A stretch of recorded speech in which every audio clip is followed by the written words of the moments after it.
नमस्कार and a very warm welcome to my channel.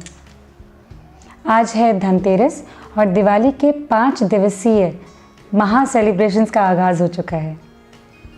मैं पेशे से एक टीचर हूँ और आज जब मैंने अपनी क्लास में बच्चों से पूछा कि धनतेरस क्या है, तो टू माय सरप्राइज़ 20-22 बच्चों के उस क्लास में कोई भी मुझे जवाब नहीं दे पाया।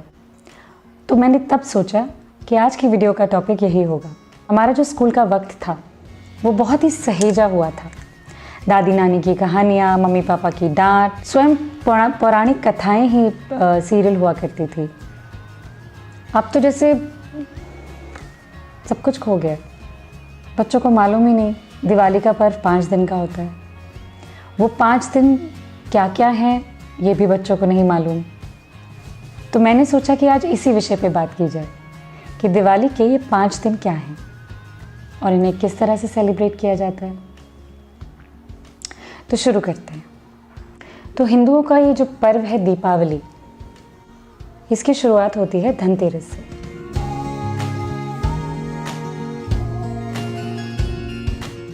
अब धनतेरस क्या है? सबसे पहले तो हिंदू कैलेंडर क्या है। इंग्लिश कैलेंडर शुरू होता है जनवरी से और ख़त्म हो जाता है दिसंबर पे।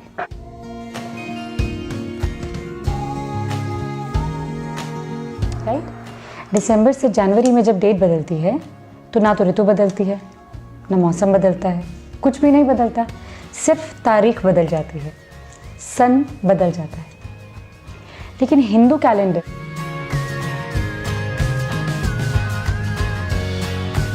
हमारे पंचांग में जब नया साल शुरू होता है बसंत पंचमी में, तो ऋतु बदलती है, सॉइल टेक्सचर बदलता है, हवाओं का रुख बदलता है, बोने वाले सीज़न बदल जाते हैं। तो सब कुछ चेंज होता है, हर चीज़ का एक रीज़न है। और इसीलिए ब्रिटिशर्स ने 1 अप्रैल को फूल्स डे रखा था, क्योंकि हमारे अकाउंटिंग कैलेंडर्स 1 अप्रैल से चेंज होते थे। अभी भी 11th क्लास में अगर आप अकाउंटेंसी पढ़ें तो 2 टाइप के कैलेंडर होते हैं, जनवरी टू दिसंबर एंड अप्रैल टू मार्च। तो इसीलिए उन्होंने अप्रैल को फूल्स डे बना दिया, that we were fool of changing the calendar from April। लेकिन हमारा पंचांग सूरज के हिसाब से बना हुआ है कि पृथ्वी सूरज के आसपास किस समय, कब, कहाँ पर मौजूद थी, उस हिसाब से हमारी तिथियाँ बदलती हैं। और उसी तरह से हमारी दिवाली का जो डेट होता है वो फिक्स्ड नहीं होता। वो पंचांग के हिसाब से किस वक्त, किस समय, कब आएगी, ये हमें हर साल चेक करना होता है। धनतेरस को धन्वंतरी और धन्वंतरी त्रयोदशी भी कहा जाता है। अच्छा, त्रयोदशी क्या है? संस्कृत में काउंटिंग अगर हम जानते हैं तो 1, 2, 3, 4 वगैरह वगैरह चलता है, राइट? और त्रयोदशी का मतलब होता है 13th, यानी कि ये जो महीना चल रहा है ये है कार्तिक मास। कार्तिक मास की कृष्ण पक्ष की त्रयोदशी। अब कृष्ण पक्ष क्या है? हर महीने में 2 पक्ष होते हैं, शुक्ल पक्ष और कृष्ण पक्ष। शुक्ल पक्ष होता है जब चंद्र की कलाएं बढ़ती हैं, उसे हम कहते हैं शुक्ल पक्ष।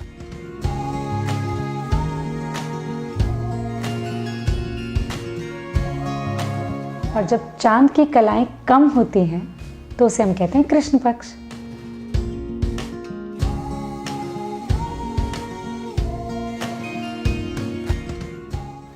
तो कार्तिक मास के कृष्ण पक्ष की त्रयोदशी को हम धन्वंतरी त्रयोदशी कहते हैं।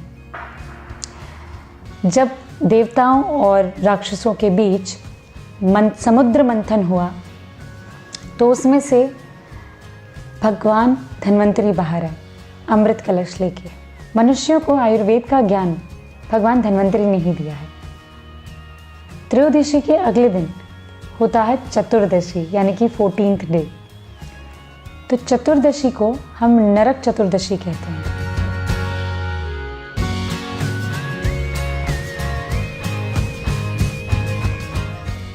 बहुत पौराणिक कथा है।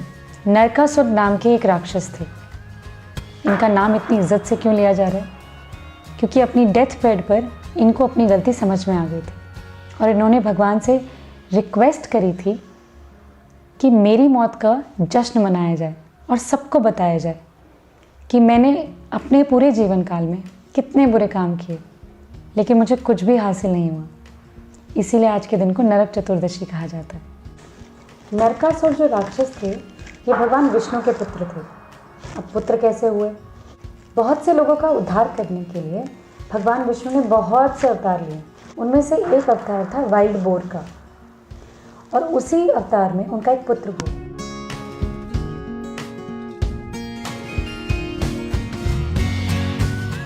जिसकी अच्छी आदतें ना होने के कारण वो एक असुर बन गया और जिसका नाम पड़ा नरकासुर। तो इससे हमें एक चीज़ और सीखने मिलती है कि भले ही हम भगवान के बच्चे हों, लेकिन अगर हम गलत संगति में, गलत आदतों में पड़ेंगे तो हमारा जीवन एक असुर के समान हो जाएगा। नरकासुर की क्या गलती थी? उनकी संगति। उनका एक दोस्त बन गया जिसका नाम था मुर, और मुर के साथ में नरकासुर को उसकी प्रवृत्ति हुई, आसुरिक प्रवृत्ति, जिसकी वजह से उन्होंने सारे अभद्र कार्य किए। एक इंटरेस्टिंग बात और, कृष्ण जी का नाम मुरारी इसलिए है क्योंकि उन्होंने मुर का वध किया था, इसीलिए उनका नाम मुरारी है, कृष्ण मुरारी। तो अपने डेथ बेड पे नरकासुर ने भगवान से रिक्वेस्ट किया कि मेरी मौत का जश्न मनाया जाए, लोगों को बताया जाए कि गलत संगति, गलत तरीके, जीवन को आसुरिक तरीके से जीने से किसी को कुछ हासिल नहीं हुआ। कितने ही असुर हुए, भैरव देवता, नरकासुर, रावण, इन सभी ने अपने डेथ बेड पे अपनी गलती मानी। तो हम मनुष्य को इन लोगों से ये समझ लेनी चाहिए कि मृत्यु से पहले ही जीवन कितना अमूल्य है और हम उसे व्यर्थ ना करें। फिर आती है दीपावली, जी हाँ, अमावस्या के दिन।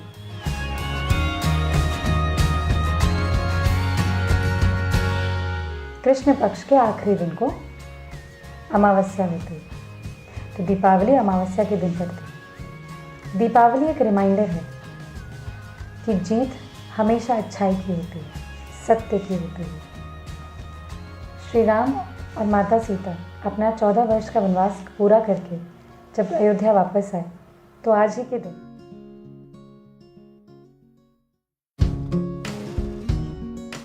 अयोध्या के सभी लोगों ने दीप जलाकर उनका स्वागत किया। फिर एक प्रश्न उठता है कि अगर राम जी वापस आए थे तो पूजा गणेश जी और लक्ष्मी जी की क्यों? जी हाँ, अगर आपको पता ना हो तो कार्तिक मास में भगवान विष्णु आराम करते हैं। अतिवर्धरा के बारे में, वहाँ पे लॉर्ड विष्णु अपनी शेष शैया वाले आसन में लेटे हुए हैं और आफ्टर 40 इयर्स उन्हें पानी से बाहर निकाला जाता है। जी हाँ, 40 साल के बाद एक बार।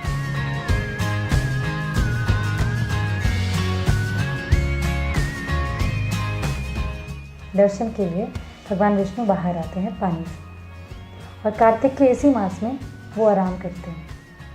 तो इसीलिए हमारे हिंदुओं में ये कहा जाता है कि जब हम पूजा करते हैं, हम कीर्तन करते हैं, हम घंटी बजाते हैं, हम मंजीरा बजाते हैं, तो वो सारी ध्वनियाँ भगवान तक पहुँचती हैं, वो सुनते हैं हमारी करुण पुकार। तो इसीलिए इस मास में क्योंकि भगवान आराम कर रहे होते हैं, तो हम लोग उनकी पूजा नहीं करते। तो किसकी करते हैं? माँ लक्ष्मी और गणेश जी।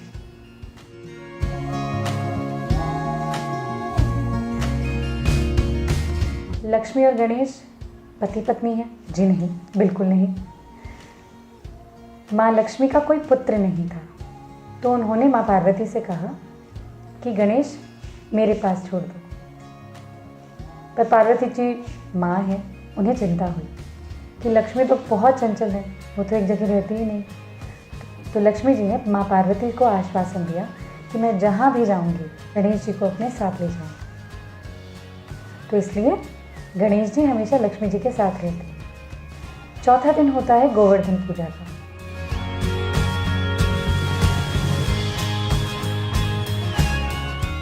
गोवर्धन पूजा हमें मालूम है ना, कृष्ण जी ने अपनी छोटी उंगली में गोवर्धन पर्वत उठाया था।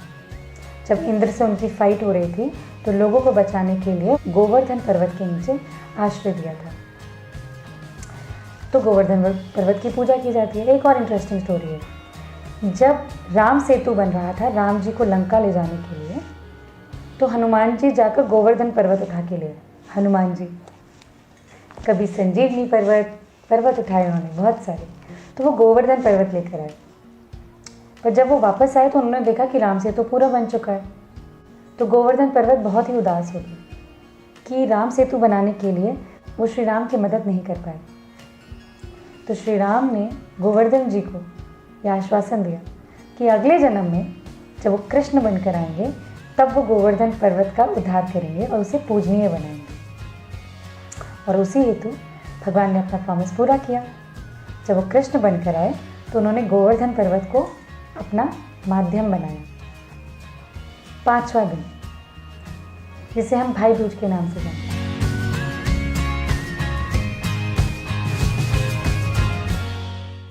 अब भाई दूज को क्या होता है?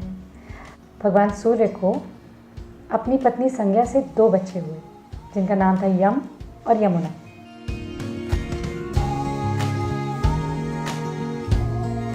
जी हाँ, यमुना रिवर, और यम माने यमराज।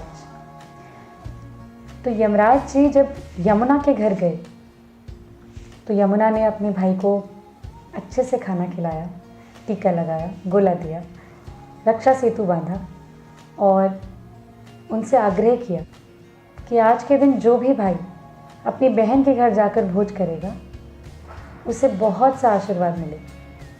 तो यमराज ने अपनी बहन को प्रॉमिस किया कि आज के दिन जो भी भाई अपनी बहन के घर जाएगा और उसके घर का भोज खाएगा उसकी कभी अकाल मृत्यु नहीं होगी, उसे कोई भय नहीं होगा। उसी दिन से ये प्रथा चली आ रही है। भाई दूज के दिन भाई अपनी बहन के घर जाकर खाना खाता है, बहन उसे गोलागिरी देती है और उसके प्राणों की रक्षा के लिए वो ये भोज अपने भाई को कराते हैं, बहुत सा आशीर्वाद और बहुत से प्यार के साथ। तो ये थे दिवाली के 5 दिन। तो आई एम श्योर अगर अब किसी को भी इन 5 दिनों के बारे में कोई पूछेगा तो बच्चे कॉन्फिडेंटली जवाब दे पाएंगे। हमारी पौराणिक कथाएं सिर्फ कथाएं नहीं हैं, ये बच्चों का कैरेक्टर बिल्ड करने के लिए एक बहुत ही आसान साधन है और हमें इनका इस्तेमाल करना चाहिए। बच्चों से ये कहानियाँ शेयर करनी चाहिए।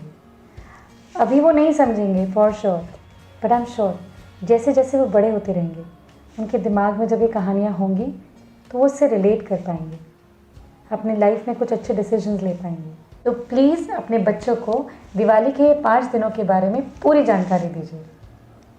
उन्हें बताइए कि हमारे धर्म कहानियाँ सिर्फ कहानियाँ नहीं हैं, ये बहुत बड़े लाइफ लेसन्स हैं जो उन्हें श्योरली अभी समझ में नहीं आएंगे, बट जैसे जैसे वक्त जाएगा अगर उनके दिमाग में ये कहानियाँ होंगी तो कहीं ना कहीं ये कहानियाँ उनके चरित्र को बनाने में ज़रूर सहयोग करेंगी। मैं आशा करती हूँ ये वीडियो आपको पसंद आई हो। आप अपने बच्चों के साथ इस वीडियो को देखिए, उन्हें समझाइए। I wish you all a very happy Deepawali.